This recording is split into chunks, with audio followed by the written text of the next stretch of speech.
Президент Соединенных Штатов Америки Джо Байден выразил сожаление из-за того, что председатель КНР Си Цзиньпинь может не приехать на саммит G20 в Индии, пишет Reuters. В пятницу официальный представитель МИД Китая Ван Вэньбинь на брифинге не предоставил никакой информации относительно того, поедет ли председатель КНР Си Цзиньпинь на саммит G20 в Индии. Ранее президент США выразил надежду, что председатель КНР Си Цзиньпинь, контакты с которым уже долгое время анонсирует Белый дом, в сентябре лично посетит Нью-Дели для участия в саммите Группы 20. Очередной саммит G20 пройдет с 9 по 11 сентября в столице Индии в очном формате. Россию на форуме будет представлять министр иностранных дел Сергей Лавров.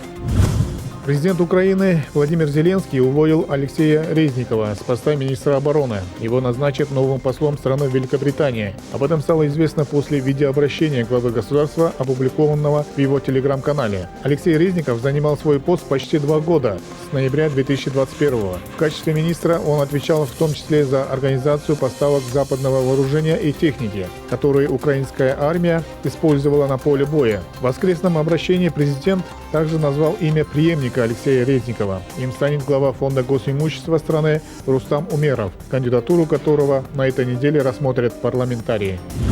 В Молдавии за год выросло число сторонников позиции России в конфликте с Украиной. Число сторонников Киева сократилось на 5%. Таковы результаты опроса общественного мнения, проведенного Центром социологических исследований CBS Research.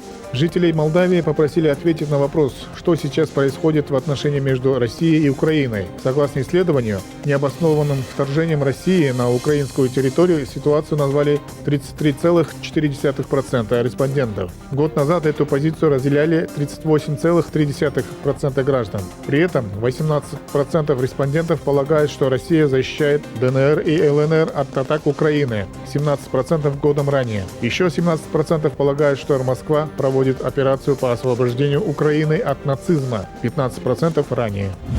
Правящая в Грузии партия «Грузинская мечта» в понедельник на заседании парламентского большинства начнет собирать необходимые голоса для подачи заявления в Конституционный суд с целью запуска процедуры импичмента президента Саломе Зурабишвили за ее несогласованные с правительством зарубежные визиты, передает телекомпания «Имедиа». Ранее правящая партия заявила, что инициирует импичмент Зурабишвили из-за того, что, несмотря на полученные отказы от правительства, она продолжает зарубежные визиты.